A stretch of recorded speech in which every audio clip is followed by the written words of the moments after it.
Hi, I'm Bill Schaap. Another culprit. We're really honored to have you here tonight. It's an incredible crowd, and it makes us feel very, very good to have you all here, however it makes you feel to be here. I want to mention before I speak, there, in addition to Covert Action's 15th anniversary, there's one other anniversary tonight. It is the birthday of our third co-founder, Ellen Ray, who's just a teeny weeny bit older than Covert Action. But the numbers are classified, and you know that we never divulge anything that's classified. I have to agree with Lou that no one could be more surprised than we at the longevity of Covert Action, at the fact that it not only has lasted 15 years, but it's going stronger and fulfilling the hope we started in the very beginning, although it was much easier then than it is now. And every time we did an issue, we vowed it was going to be better than the one before. And you keep on trying to do that, and obviously it gets harder and harder, but I think that Covert Action Quarterly has become an impressive magazine, and that has to have something to do with its longevity and its popularity, or its popularity with our friends, and its the reverse with the other side. But if any of you, and some of you may perhaps have seen, if any of you had seen how we started, you really wouldn't believe we got to this point. I mean, we were working out of our spare bedroom. We were doing everything ourselves. Lou and Ellen and I did everything. Except for Phil Agee, who would always write something for the magazine. We were writing everything. We were checking everything. We were typing everything. We didn't have a computer in the beginning for quite a while. We didn't have page setting. We would work with scrolls of waxed galleys. We would for some reason, we thought that timeliness was very important, and the minute the galleys were done, we thought we had to get the magazine to the printer at the next humanly possible second, and we would stay up 30, 40, 50 hours nonstop, looking really revolting by the end when we brought the galleys in, up all night with the rollers rubbing down these wax galleys, and then you discover instead of it was T-E-H. And it would take 2 days if you sent the thing back to the typesetters to print the thing. So you take an X-Acto, have you ever done this on 10-point type? You take an X-Acto knife and you have to cut the T-E-H, and you cut off the E and the H, and you stick it in, you pull out the H, and you push the E over, and you stick the H back in, and you press it down, now you got the. And you hope that the magazine doesn't come out with T blank E, and there's a picture with an H on the forehead. That happened a couple of times. Now we've gotten a little bit smoother, but I can't say that we're on the cutting edge of the technological revolution in this world. On the other hand, I can say that, to quote Huey Newton, we have proved that the power of the people is greater than the man's technology. Because we really had very little technology. What we had were friends all around the world, all around the country, who got in touch with us, who got us the information, who wrote the stories, who developed the information, and let us turn Covert Action into the magazine that it is today, and let it have the impact that it can have. As modest as it may be, it's one weapon in a struggle that we're all a part of. Anyway, we've made it 15 years. We're very, very happy that you're all here to help us to celebrate. It's a great honor for me to have Noam Chomsky here to introduce to you. We've all known each other for many years, and he's been a devoted supporter and a magnificent contributor, not only to our magazine, but several thousand others. This is one of the most prolific, not only one of the most prolific writers around, but one of the best writers around. Absolutely. I mostly edit these days, and he is about the easiest person in the world to edit. We have a very simple understanding. You just don't change a word. And you don't have to, because only professors of linguistics and a few other people, every sentence parses.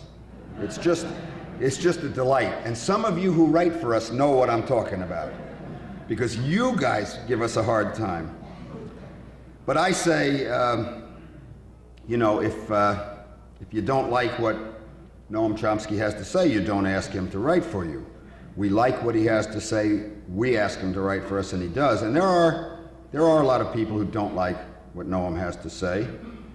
These are the power brokers who have tried for so many years to marginalize him. But you can't marginalize a genius like Noam Chomsky, particularly as prolific a man who churns out books and articles, who speaks almost nonstop, who wears himself out, I'm sorry to say, a bit in the struggle. We heard a story from his wife one time, I don't even know if Noam knows this, who was telling us that she'd gotten a call from his dentist and said, look, I didn't want to say this to Noam, but I've got to ask you this. It's a very common problem. Does Noam grind his teeth in his sleep? Many people do this, and he had a problem with teeth being ground down. And she laughed and she said, no, he grinds his teeth when he reads the New York Times.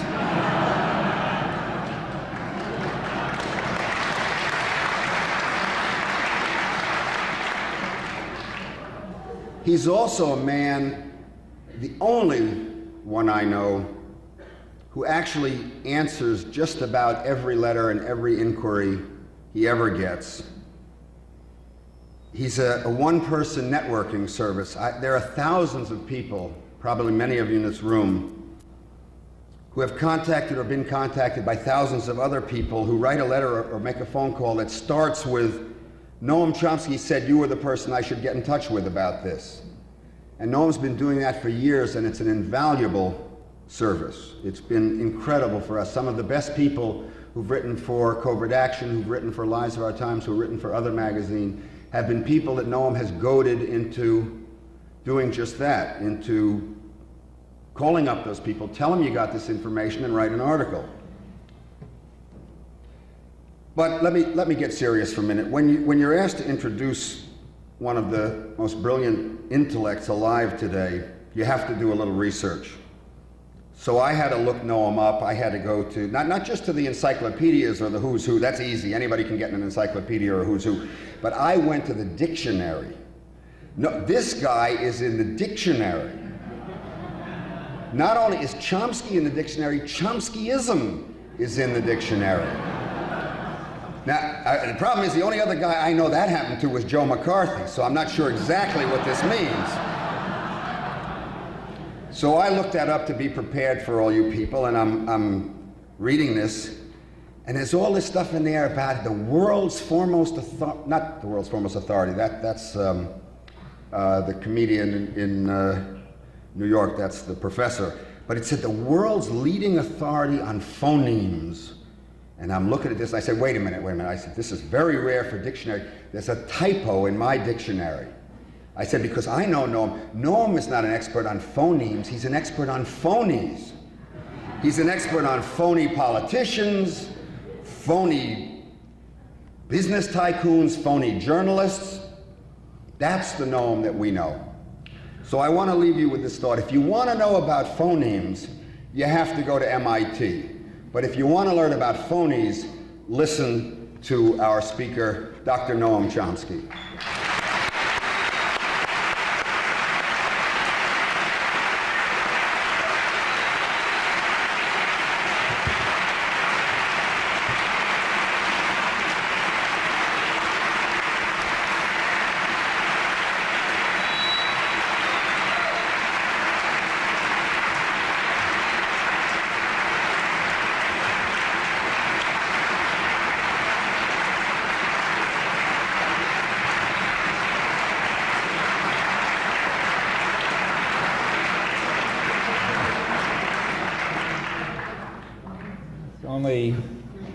7 or 8. There ought to be 12 up there. Isn't that where the jury sits?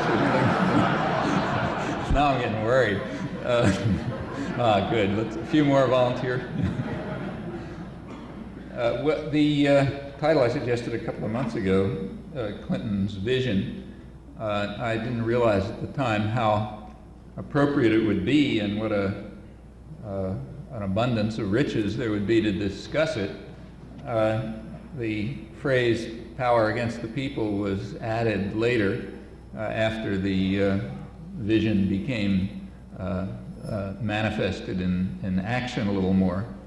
The word vision has become one of the most frequent words in the English language. I think it's incumbent on every journalist who's commenting on the administration and its activities to throw the word vision in at least 3 or 4 times, usually with the adjective grand or something in front of it.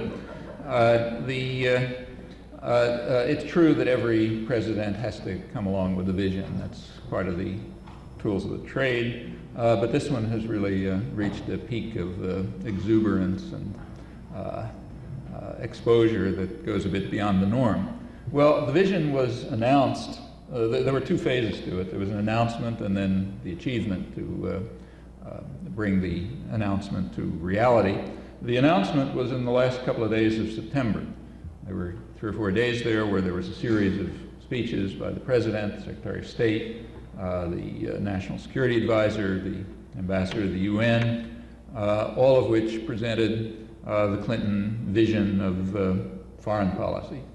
And then in the following months, particularly in November, came the realization of the vision, both foreign and domestic, first with the passage of what is misleadingly called the North American Free Trade Agreement. It's not totally misleading. It does have to do with North America. So that version of NAFTA was the major achievement. That was followed immediately by an anti-crime bill and by the triumph at the Asian Pacific Summit out in Seattle. That's what I want to talk about, the vision, the announcement, the achievement, and I think the easiest way to do it is to kind of unravel it backwards. So let's start with the end, with the Asia Pacific meeting in Seattle, where the vision was finally consummated. With great praise, I should say. There was much swooning over the grand vision, the greatest rethinking of U.S. policy toward Asia in half a century. Headlines like "Clinton preaches open markets at summit," which was quite true. He did preach open markets at the summit. The performance came to its peak with a major speech that Clinton delivered, in which he spoke at a corporation in the buildings of a corporation which he designated as the model for his vision of the free market future for Asia. The corporation was the Boeing Corporation. He spoke in a hangar there and pointed out accurately that Boeing is the leading U.S. exporter. In fact, he could have gone on to say that civilian aircraft are the leading U.S. export manufactured item, $18 billion a year or 2 ago. They could have gone on to add further that the real U.S. comparative advantage in world trade these days is shifting from manufacturing to what are called services, and about 1/3 of the export surplus is aircraft related, meaning tourism and that sort of thing. So it was a wise choice. That's the model that the free market vision for the future should copy. There are, of course, a few questions that could be raised. The idea of selecting Boeing aircraft as the model for a free market future does perhaps arouse a slight bit of puzzlement. Boeing, as is well known, is a publicly subsidized corporation. It is a private corporation, meaning the profit is private, but the public pays for it. Boeing wouldn't exist if it weren't for an enormous public subsidy that comes through the Pentagon and through NASA and so on. When you fly a Boeing airplane, as I did this morning, you're flying a modified bomber. The technology and the research and the development and the avionics and everything else were paid for by the public, including the Boeing workers.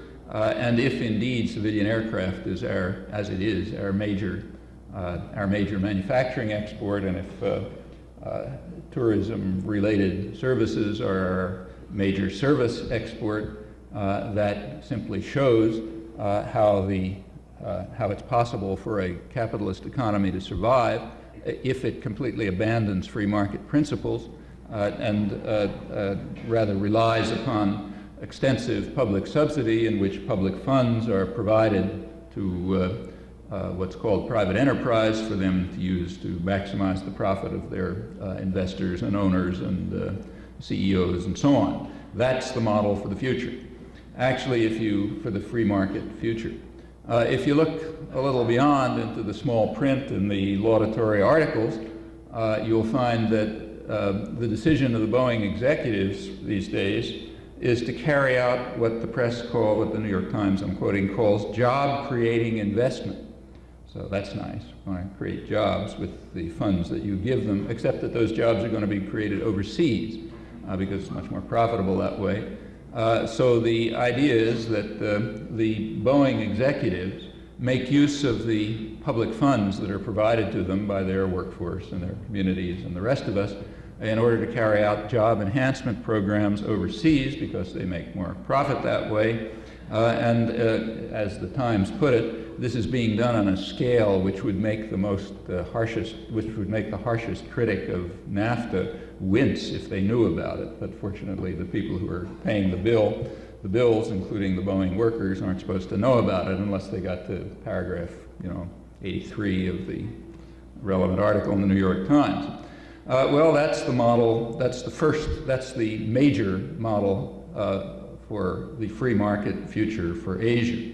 There was another one at the same time, also announced at the summit, and that was Cray supercomputers.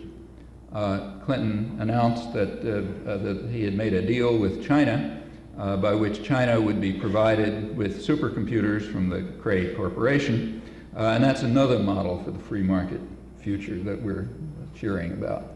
Well, of course, Cray Supercomputers is another corporation that's publicly subsidized. Computers exist because of massive public funding directed through the Pentagon and the DOE and NASA from the very beginning in the 1950s when computers were not marketable, too big and clumsy. The public paid about close to 100% of the costs of research and development and provided a market for them, the state-guaranteed market that's the Pentagon's primary domestic function. As they got more profitable, the public share was cut back because then private corporations to whom these public resources were handed over were able to make money from them. In the 1980s, when there were new computer developments, expensive ones, fifth-generation computers and massively parallel computers and so on, the public share went up again. Things like Star Wars were primarily a cover for development of these new systems, then again handed over to private enterprise. And in fact, Star Wars was sold to the business community quite openly as a method of compelling the public to pay the research and development costs for the next generation of computers and lasers and fancy electronics and so on. And that, in fact, goes way back. Back in the late 1940s, the business press was calling for direct government intervention to enable U.S. advanced industry to survive, recognizing that it couldn't do it in any other way. And the Pentagon was selected pretty consciously as the optimal way of doing this from the point of view of corporate managers. The aeronautical industry is one of the main examples with everything that came out of it, including fancy metallurgy and electronics and so on and so forth. So that's a kind of so the second model of the free market future that we are applauding is another major publicly funded institution handed over to private profit when its output becomes marketable, and now being offered to China. The offer to China is itself kind of interesting. China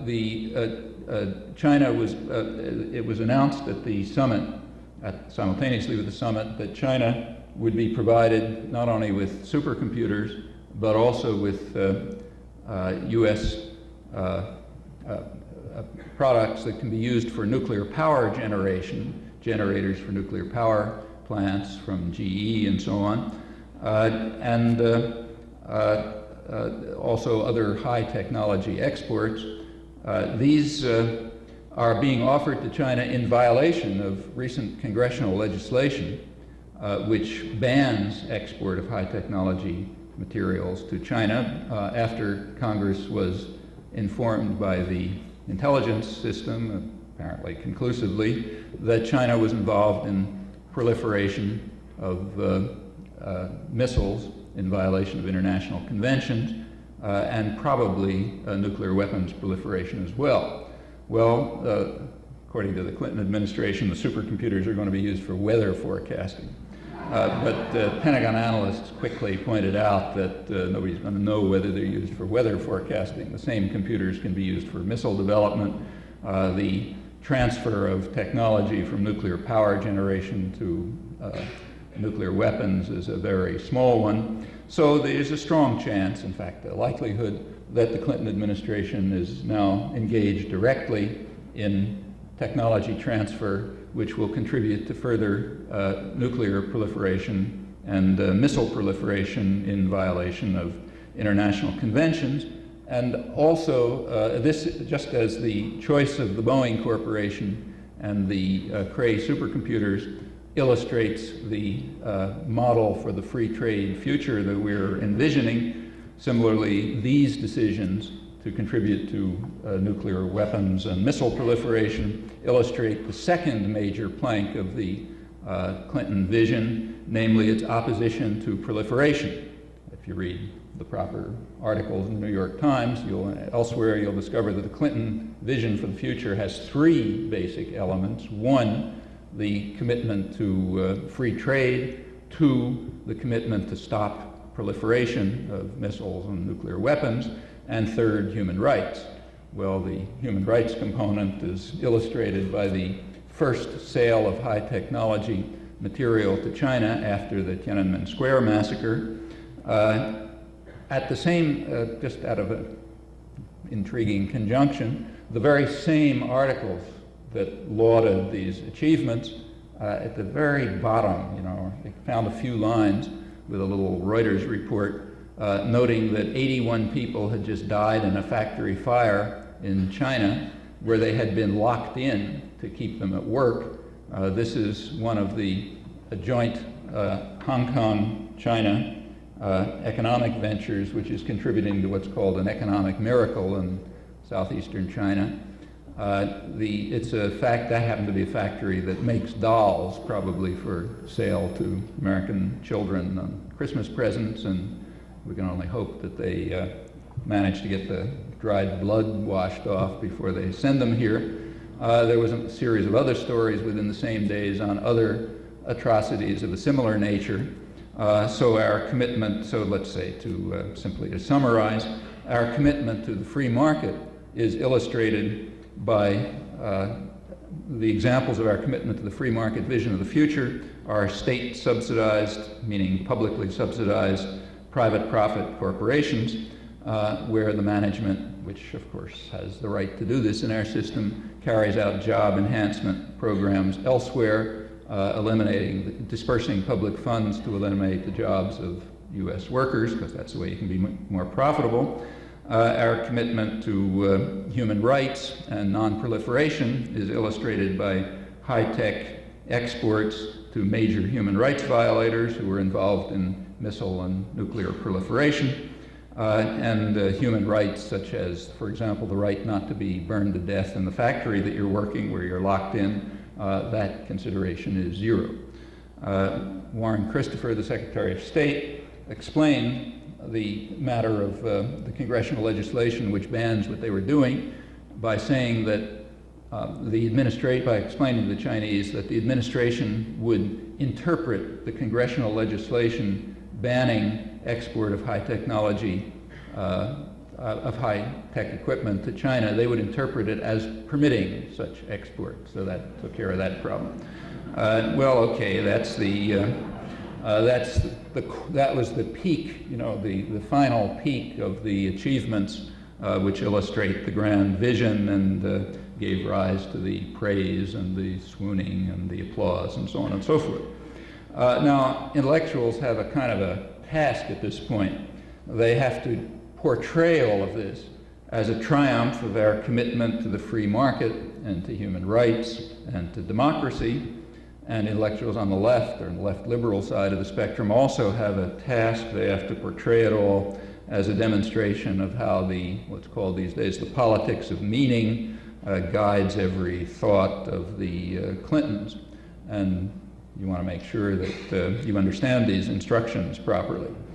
Well, today happens to be Human Rights Day, so perhaps worthwhile mentioning that the Clinton administration at the very same time, in fact a few days ago, just illustrated its refined sensibility with regard to human rights.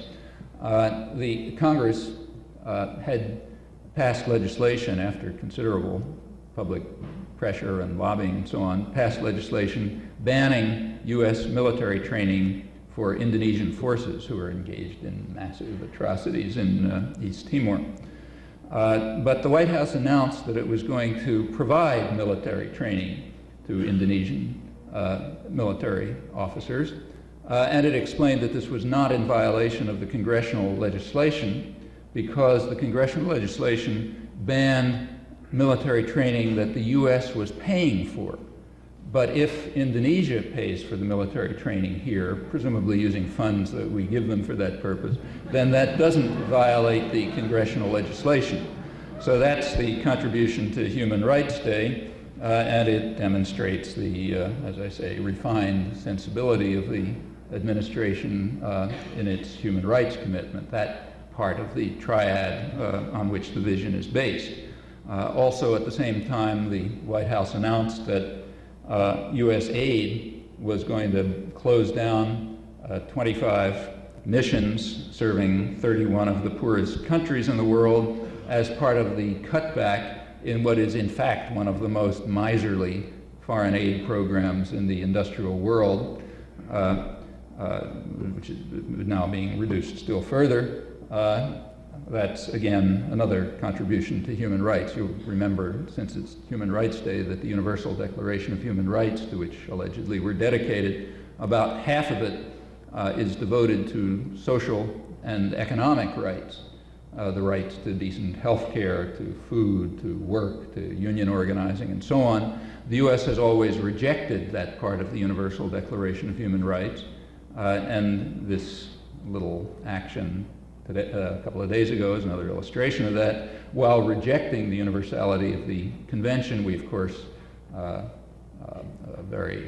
pontificate at great length about countries that don't meet our high standards and deny the universal validity of the convention. It's another thing to remember on Human Rights Day. As the Clinton administration announced its agreement with China to provide high technology weapons, they stated that there was no linkage established between the high technology sales and human rights issues. Well, that doesn't come as much of a surprise either. As you know, the Clinton administration is drawn to a substantial extent from officials of the Carter administration.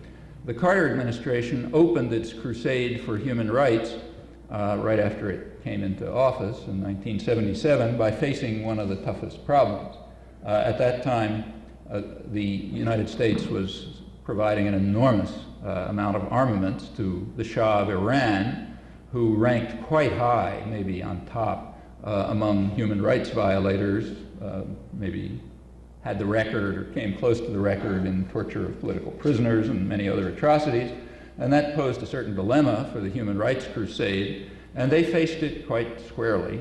In April 1977, Secretary of State Cyrus Vance went to Iran and put pressure on the Iranians, namely to accept new, sophisticated, high-technology military equipment, which Iran had not requested and probably couldn't even use, and which apparently was going to be managed and run by U.S. military forces.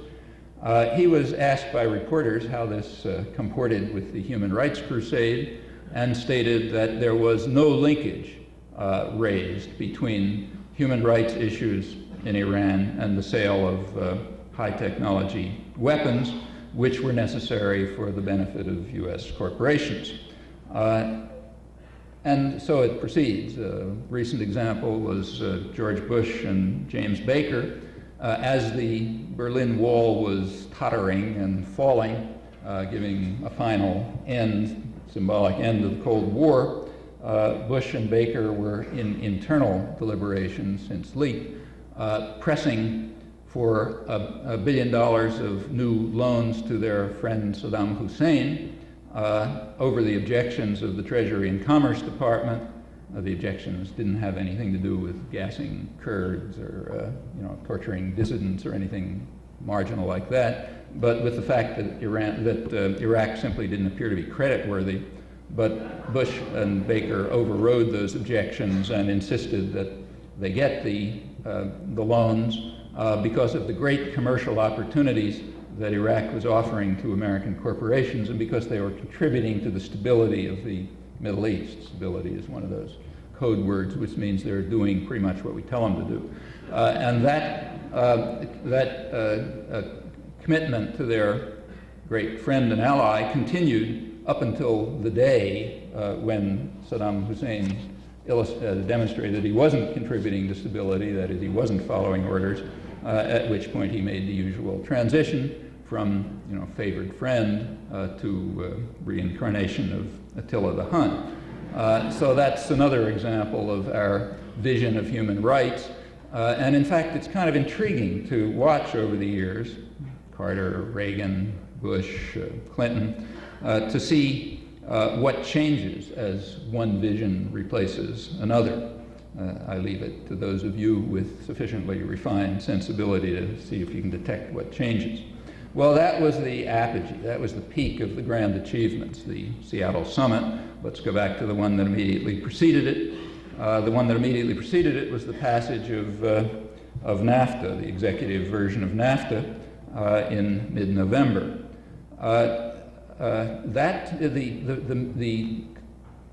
What was going on right at that period, right before the House vote and right after it, is extremely interesting and revealing.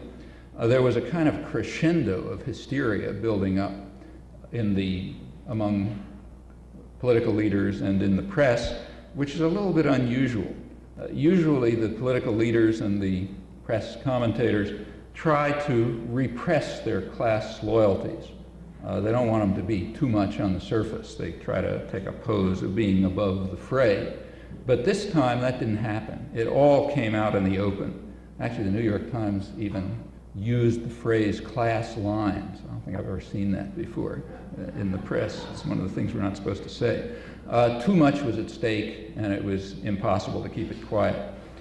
In the days before the vote, days immediately before the vote, you recall that Clinton was speaking publicly about, quote his words, the real roughshod, muscle-bound tactics of organized labor, the raw muscle, the sort of naked pressure that the labor forces have put on, involving pleading based on friendship and threatening based on money and work in the campaign when they approach their elected representatives. You obviously never see a corporate lobbyist sinking that low. There were front page stories which featured the president's call to Congress to resist the hardball politics of the powerful labor interests. Business was reeling from the onslaught, could barely face the terror of the mob. Anthony Lewis wrote at the far left, wrote an article in which he denounced the labor movement as backward and unenlightened. The crude, threatening tactics used by unions to make Democratic members of the House vote against NAFTA underline that point. Labor was driven by fear of change and fear of foreigners, really dangerous people. The Times had an editorial the day right before the vote, listing that little box in the editorial, listing the representatives from the New York area who had announced they were going to vote against NAFTA, and next to every one of them, they listed the amount of the contributions they had received from labor in their last political campaign. And the Times pointed out that that's rather ominous. It's an unsettling pattern. It indicates that maybe these people aren't voting their consciences, but are just being threatened by the crude, threatening tactics and the raw muscle of labor. Well, as a number of the aggrieved representatives later pointed out, the Times had not listed corporate contributions to representatives, nor for that matter had it listed attitudes of Times advertisers towards NAFTA, and asked whether that suggests an unsettling pattern about their enthusiastic support for it. But to criticize the press for this is a little bit unfair for several reasons. For one thing, it's kind of unnecessary to point out, to discuss corporate contributions. That's like reporting on the fact that you breathe air when you walk around. I mean, if that's the way the country's supposed to run, it's supposed to be run by powerful business interests.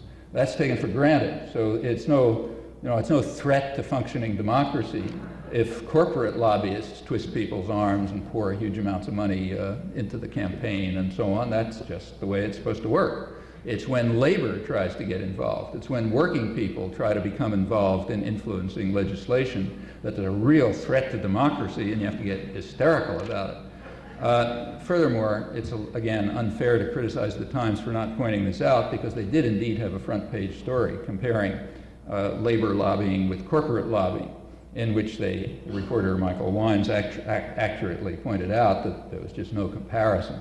I mean, corporate lobbyists were in, fancy suites right next to the House floor with all kind of, fancy telephones and appurtenances and celebrities all over the place.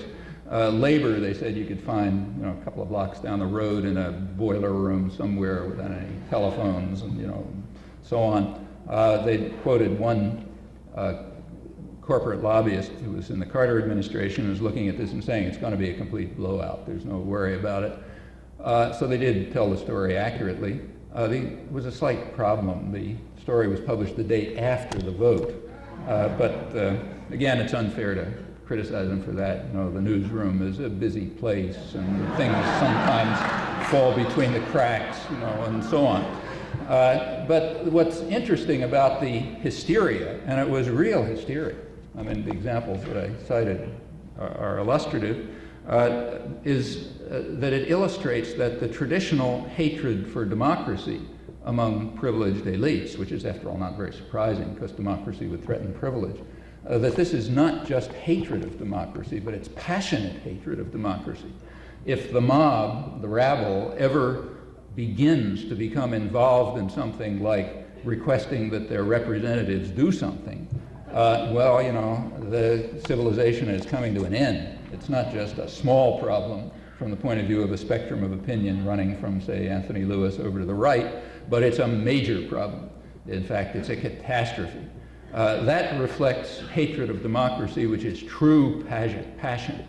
And again, it won't surprise anyone who's familiar with intellectual history. If you go back to the 17th century, first modern democratic revolutions in the 17th century in England, and you look at the way, the privileged classes and the educated were responding to efforts of the rabble to become involved in the political process, the hysteria was very similar.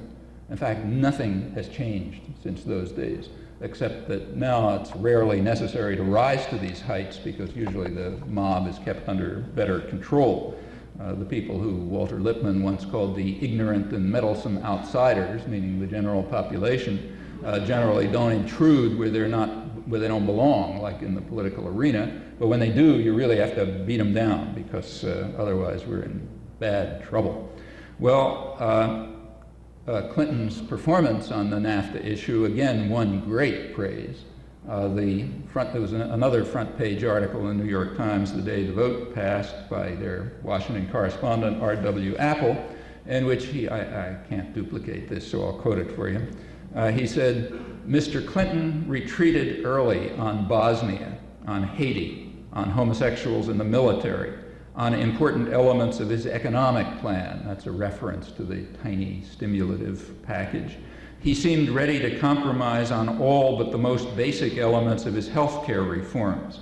Critics asked whether he had a bottom line on anything. On NAFTA, he did, and that question won't be asked for a while." In other words, he silenced his detractors. When it's simply a matter of the lives of millions of people, our man is pragmatic and knows how to give up. But when it comes to the call, to responding to the call of business power, he showed he really has backbone after all. So there is a bottom line, and our hero is a man of principle, as we had hoped.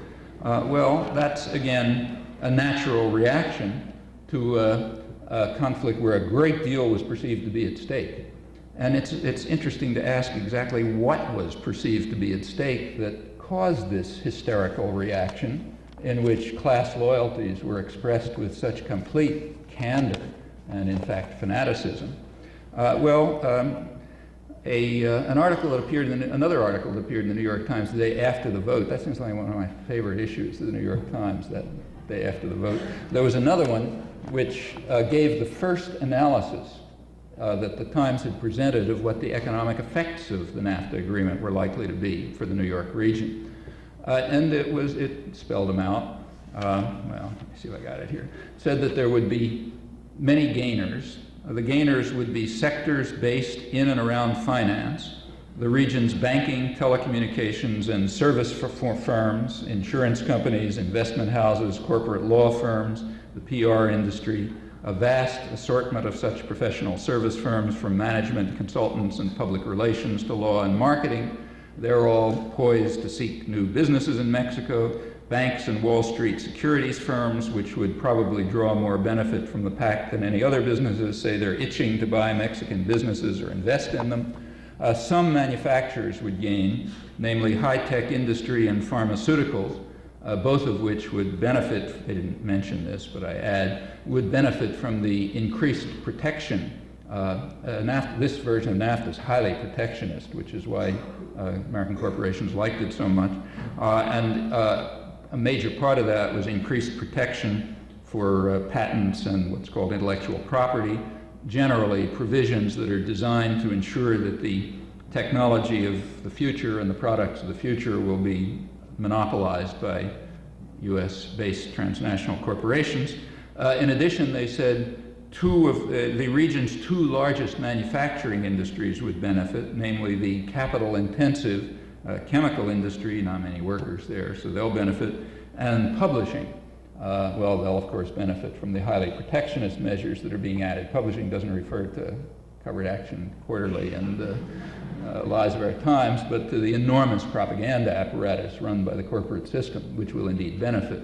Incidentally, that they didn't ask whether that raises some ominous questions about the Times editorial position, but I'll put that one aside. They also mentioned, there's a couple of sentences scattered in the article that says, well, you know, it's not perfect. There's going to be a few losers too. Here's the losers. Predominantly women, blacks, and Hispanics, and semi-skilled production workers, which means about 3/4 of the workforce. So in other words, it's not perfect, you know, but basically pretty good. Going back to Anthony Lewis and labor being driven by fear of foreigners and fear of change and being unenlightened, I mean, looking at the predictions, one can perhaps draw some other conclusions. I should say that these analyses of the effects of NAFTA are quite general. Across the board, if you look at economists who supported it, which is almost all of them, and the few who questioned it, they do agree on some things. They agree that it will have the effect of increasing the polarization of the society. that means the benefits from NAFTA will be highly concentrated in wealthy sectors, the kind that the Times listed. And the costs of NAFTA, this version of NAFTA, will, in fact, it's designed for this purpose. You can imagine other NAFTAs, but this NAFTA was designed so that the costs will spread over the whole population, who will probably suffer an absolute decline from it. So one of the most highly regarded analyses by a professor at UCLA estimates that by the end of the decade, this version, he, I think, is in favor of NAFTA, that by the end of the decade, this version of NAFTA will add about $3,000 annual income to sectors of the kind that the Times listed among the gainers, and it will lead to about a $700 a year annual decline, absolute decline in real income for the losers that the Times indicated, the workforce by and large.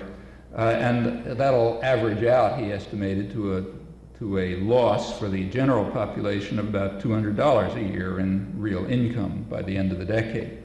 Well, exactly what effect NAFTA will have on job flow is kind of hard to estimate. Those are sort of meaningless calculations because the economic models are so ridiculous that they don't tell you anything. But the effect on polarization is very plausible, and in fact held with near unanimity. Even the most fervent advocates of NAFTA conceded that it's going to have this effect of harming semi-skilled workers, which again, I stress, means about 70 or 75% of the workforce, and other losers like women, blacks, Hispanics, and other kind of minor elements like that. You can begin to see why NAFTA became a matter of such significance that's one reason why NAFTA became a matter of such significance to the political class and the propaganda system and their articulate spokespersons. Incidentally, what's the effect that's expected in Mexico? Interestingly, exactly the same. It's expected the impact on Mexico will be structurally the same, although probably more drastic because it's a weaker economy. There will be sectors that will gain. Multinationals, which have Mexican bases, the people involved in them, corporate lawyers, investors, banks, and so on, they're likely to gain, just as in the United States, but there are many fewer of them, so there'll be less of a gain. And the losers are expected to be the workforce and the peasantry, fairly substantial losers, in fact. The leading financial journal in Mexico, which is very pro-NAFTA, estimated that Mexico would lose about 25% of its manufacturing industry within the first 2 years, and about 15% of its workforce.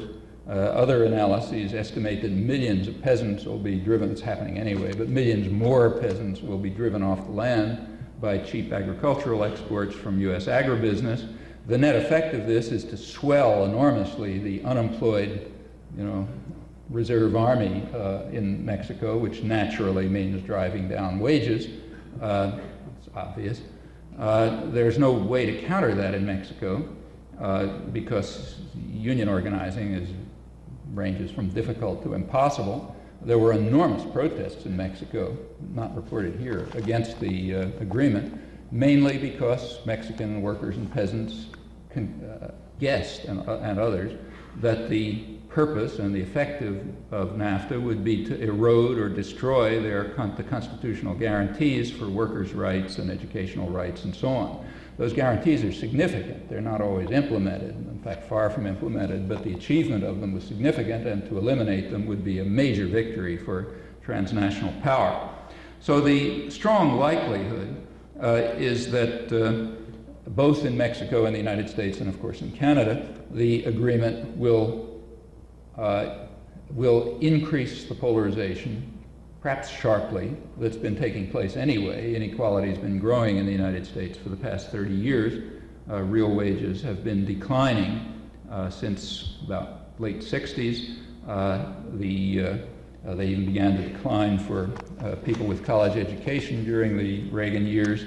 The society is breaking up into two elements, a wealthy, privileged sector and a superfluous a sector of people who are useless for wealth production and profit production, which is, of course, the only value, the only human value, people having no human value in themselves apart from this under dominant ideologies. And the agreement is likely to drive all three countries into a low-wage, low-growth equilibrium in which the population will suffer but profits will increase. Actually, that's a very broadly held conclusion. It was the conclusion, for example, of the Congressional Office of Technology Assessment in an analysis of this version of NAFTA about a year ago, and I think it's quite a reasonable analysis and indeed rather widely held. There's a still more important aspect to this version of NAFTA, which kind of explains, I think, the hysteria about it. It's a tremendous attack against democracy, and that's also recognized. You read over and over again that the point of NAFTA is to lock Mexico in to the current reforms, as they are called. That is, the policies of opening up the economy, which have brought about the Mexican economic miracle, in which, incidentally, wages have dropped about 60% over the past decade, and the share of labor in income has dropped from about 36% to 23%. That's a typical reaction, a consequence of structural adjustment, economic liberalization, and so on. And it's necessary to lock that in for Mexico for reasons which, in fact, were described in a high-level Latin American strategy conference in Washington a couple of years ago, which discussed the special relationship between the United States and Mexico and found it extraordinarily positive, completely untroubled by endemic torture and murder of union leaders and the great decline in real wages, starvation, and so on. So the relationship was fine, but there was a cloud on the horizon, and that was this. A democracy opening in Mexico could test the special relationship by bringing into office a government more interested in challenging the United States on economic and nationalist grounds. In other words, you can't be sure that there might not be a democracy opening in Mexico. And if you have a democracy opening, maybe the rabble will start to express their views and interests, and they may challenge this nice arrangement, and then we'd really be in trouble. So therefore, you better lock it in with agreements of roughly the status of a treaty, which are going to be hard to break out of. And so the same comment holds of the United States and Canada. There have been great achievements by corporate power, increasingly transnational power, in beating down wages and benefits and welfare and converting the state to a kind of a welfare system for the rich even more than before. And it's very important to lock all that stuff in case there might be a democracy opening here too someday. And the fear over such a democracy opening is exactly what inspired all of this hysteria about the labor movement daring to petition its representatives and so on. Well, that's, I should say that this is all built into the mechanisms of these international agreements. And it's not something to speculate about. There are perfectly clear examples already. So take, say, the Canadian-US aspect of it, which already illustrates what's coming and why corporate power and privilege is so committed to this. Here's one example of the kind of thing we might look forward to. There are many. The province of Ontario, there is a so-called free trade agreement between Canada and the United States. The province of Ontario, in Ontario, legislation was proposed to institute a no-fault, publicly funded insurance plan for auto insurance. That would be much cheaper and much more efficient than the current privately supported plan. The situation is analogous to the health system. It would be a system like the health system. You cut back a ton of bureaucracy and administrative costs, it becomes more efficient, and it's also tax-based rather than individually funded, so it's not so regressive and so on. Well, that didn't get very far. It was challenged by US insurance companies who claimed that it was an illegal interference with free trade because it undercut their abilities to operate profitably in Canada. Well, the province of Ontario could have proceeded with litigation on this matter, but they dropped it. It would have been much too expensive, and the insurance companies have the money and the time and the fancy lawyers and so on. The public doesn't. So Ontario dropped it. If it had gone through the procedures specified by the Free Trade Agreement, it would have worked its way up to an adjudication panel, which operates in secret and is made up of corporate lawyers and trade representatives. And you can have a fair guess what the outcome of that will be. But the point, and that's typical. The point is to take away power from popular organizations, even parliamentary organizations, which are somewhat responsive to the public, remove power from them, transfer it to the corporations themselves and their representatives, which a corporation, in particular a transnational corporation, is basically a totalitarian system. Huge, incidentally. Many of them are bigger than most states. It's totalitarian in the sense that the decision-making is completely top-down and no influence from the outside. If it's transnational, even the limited influence that comes from national legislation is restricted. If power can be transferred into their hands, we have an attack on democracy which is really efficient. It means that major decisions affecting our lives will be made in secret by completely unaccountable structures, huge in scale, like they dominate about maybe 40% or so of world trade, so-called. It's 50% of US exports to Mexico don't even enter the Mexican market. They happen to cross the border, but they're from one branch of a US corporation to another, then they come right back again. That's trade only as a kind of joke. It's not trade at all. It's centrally managed interchanges, radically violating market conditions, of course, because the corporations don't pay attention to that in their internal transactions. So these are huge outfits, unaccountable, absolutist in character. If power can be transmitted into their hands, then the residues of the democratic system become more and more meaningless. And that's very important.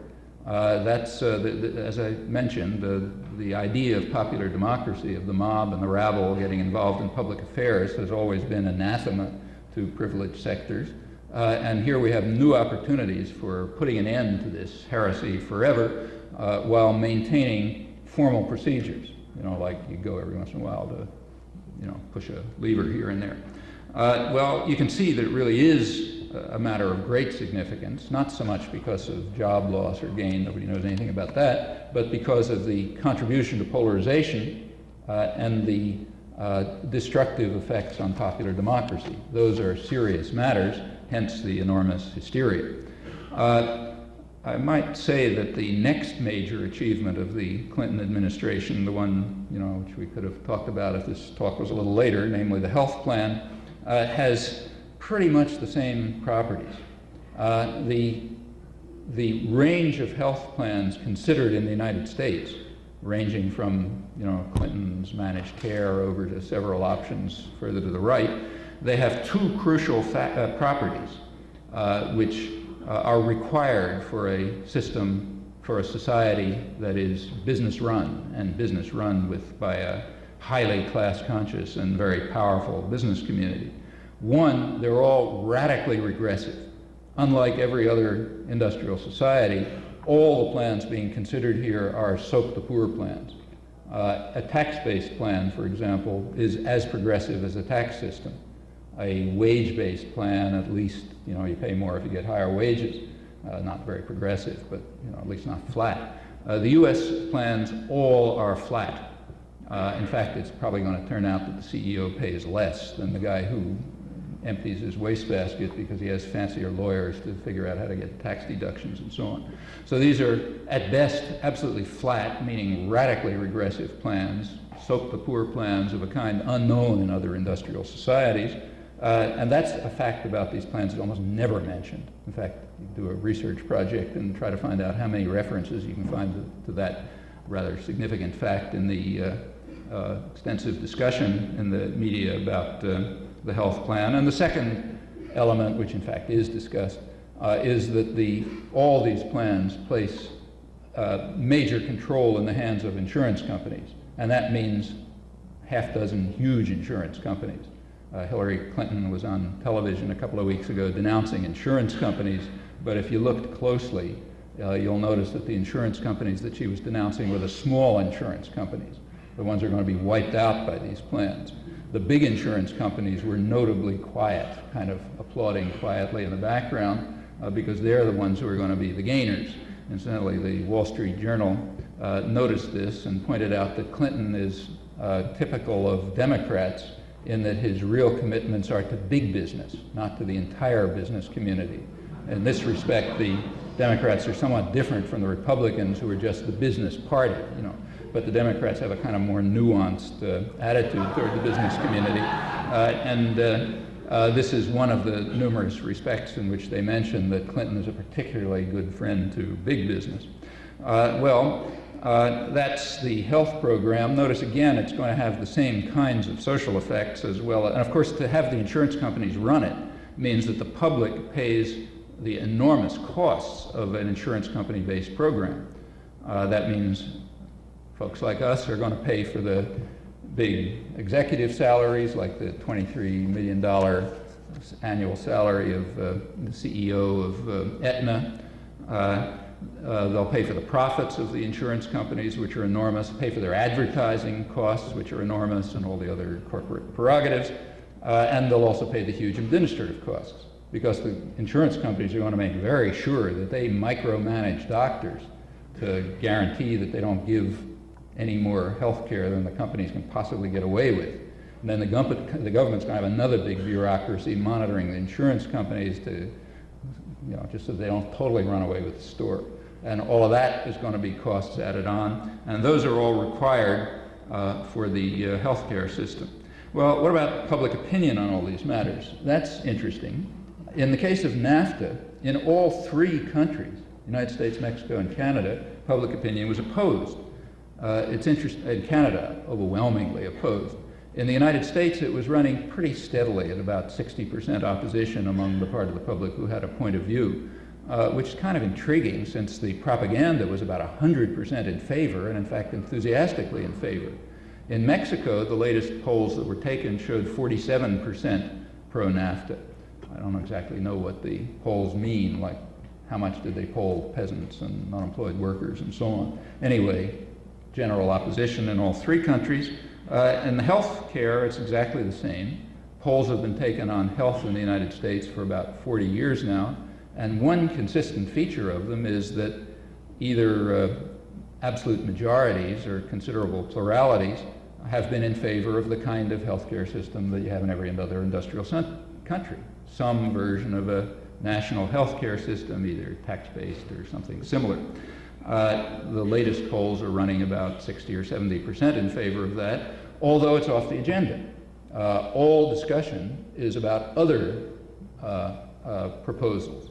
Now, sometimes in paragraph 26, you'll see a reference to the fact that the public is in favor of what's here called a Canadian-style plan, basically the kind they have elsewhere.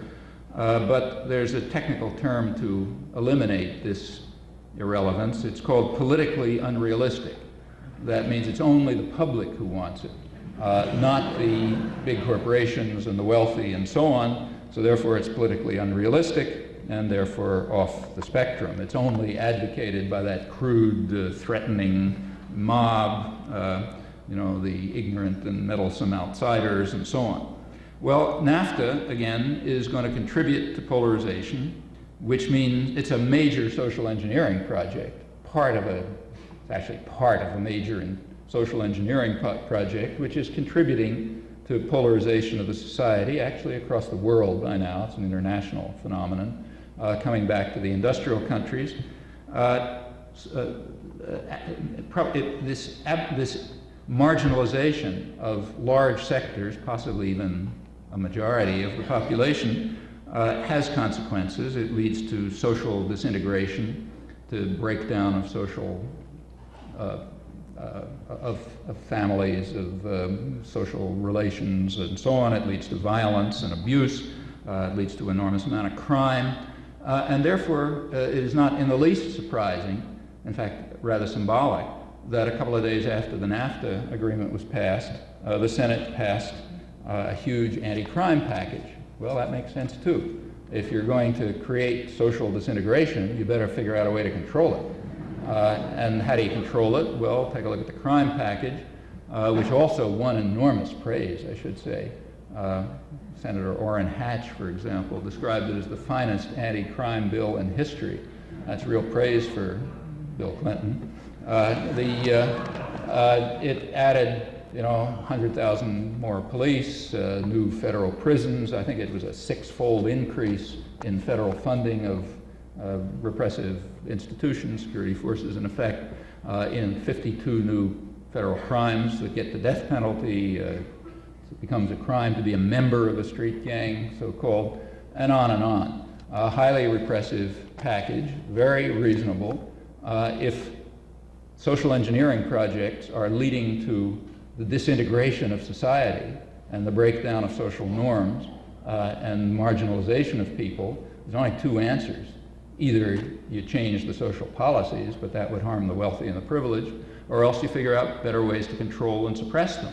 So you turn to an anti-crime bill. So it came just at the right time and just in place, and all of this is very familiar from the third world, which we are more and more coming to resemble. So for example, John F. Kennedy is famous, or should be famous, for two major policies concerned with our backyard, Latin America. One was the Alliance for Progress, which was a polarization program. It led to economic miracles, meaning increasing GNP, gross national product, and agro-export, and simultaneously increasing malnutrition and starvation and suffering and so on. So split into benefits for the wealthy and suffering for the vast majority. And that required a complementary program, also instituted by Kennedy at the same time. In 1962, the Kennedy administration made a historic decision, a decision of major importance. It shifted the mission of the Latin American military. We're powerful enough to do that. It shifted the mission of the Latin American military from hemispheric defense, holdover from the Second World War, to internal security, meaning war against your own population. And that was a necessary corollary to Alliance for Progress style development programs. That set off a huge wave of repression throughout the hemisphere. I'll just quote the Kennedy administration official who was in charge of counterinsurgency, Charles Machling, years later, pointed out that this Kennedy administration initiative changed U.S. policy, his words, from toleration of the rapacity and cruelty of the Latin American military to direct complicity in the methods of Heinrich Himmler's extermination squads. And indeed, that's one of Kennedy's lasting contributions, and rather typical of Camelot, I should say, and a kind of a vicious, particularly vicious analog of the domestic counterpart that we're now seeing enacted, the logic being essentially the same. Well, again, that got great praise. Let's quickly go back to the announcement of the vision back in late September. Again, highly praised, headlines like Vision of Foreign Policy Revised and so on. In late September, there were three major, the announcement of the vision had three major components. There was a White House intervention panel.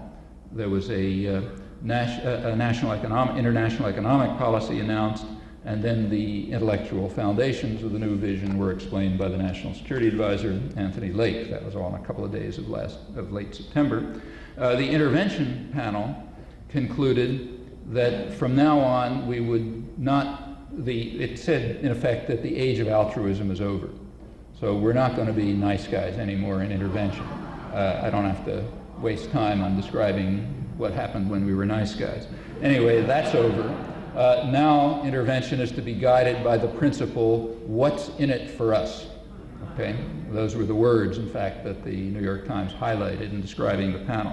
So no more nice guy. From now on, it's what's in it for us. That's the intervention panel.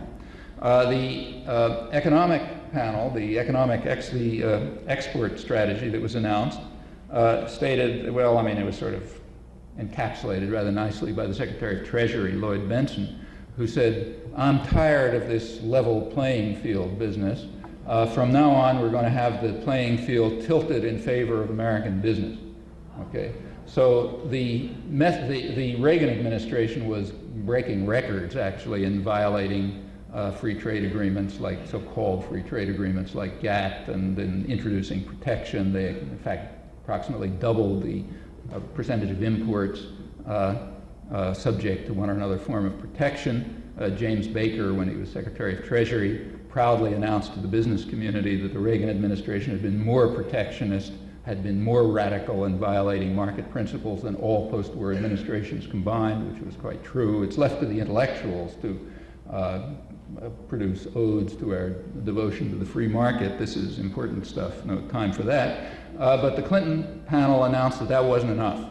They were going to go beyond the sporadic and sort of random violations of GATT and other agreements by the Reaganites, and they were going to do it in a more systematic way with huge export-import bank loans to force other countries to purchase U.S. exports and other such measures, which are recognized to be in violation of GATT and to be market distorting, but we've got to tilt the playing field even more in favor of U.S. corporations than before. Well, that was the second element of the new strategy. And the third element, Anthony Lake said that we're going to go from containment to enlargement. In the past, we had been containing threats to democracies, as for example in Iran and Guatemala and Dominican Republic and Chile, and you can go on and add the rest, you're readers of this journal, and on through the 80s. So that's when we were containing threats to democracy. And now we're going to enlarge what we've been doing before. And all of this was parroted without question by what must be the most servile intellectual class in the world. Raised no question about how we've been containing threats to democracy. For example, when we overthrew the parliamentary government of Brazil and installed a bunch of neo-fascist monsters, and on and on. Well, anyhow, we're going to enlarge what we've been doing in the past, not be limited to what we have succeeded in doing. So there are a lot of ways that you could proceed. For example, there's about 500,000 children a year who die from the costs of debt reduction. And we should be able to do better than that. After all, 500,000 a year isn't a very large number. So maybe we can enlarge what we've been doing in the past.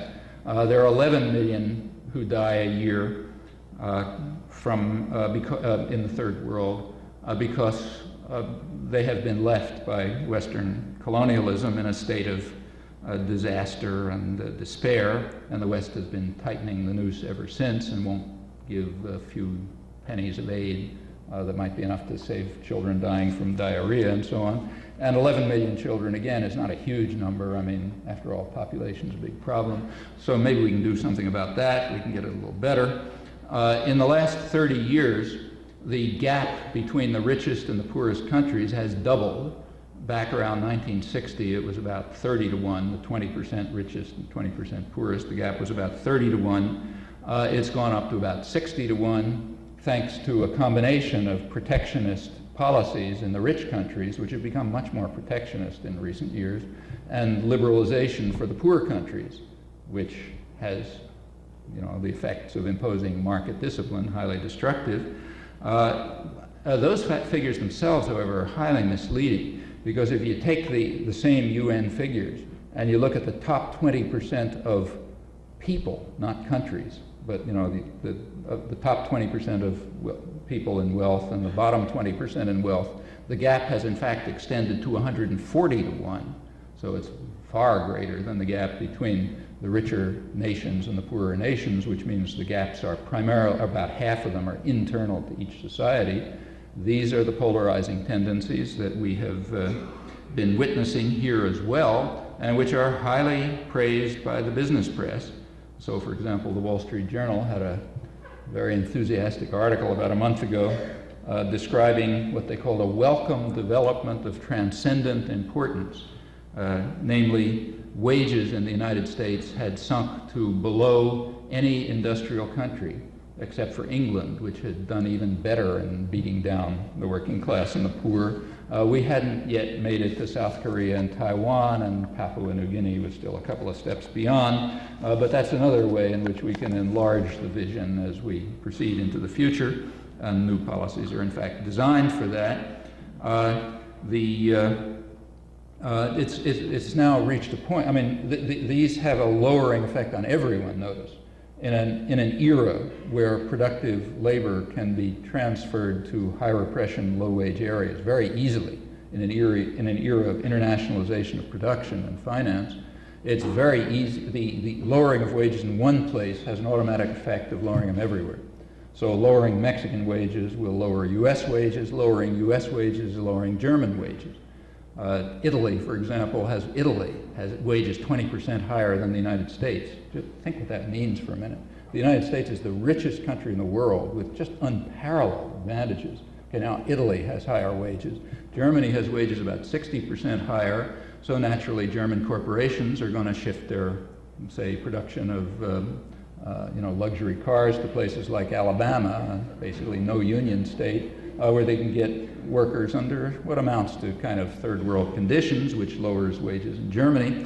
The end of the Cold War returns Eastern Europe to its third world status. That's pretty much what the Cold War was about, in my opinion, offering new opportunities, vast new opportunities for Western investors to attack their own populations by using this extremely cheap and highly skilled and educated labor force, maybe about 15% the costs of Western workers, to undermine what the financial press calls the pampered Western European workers and their luxurious lifestyles.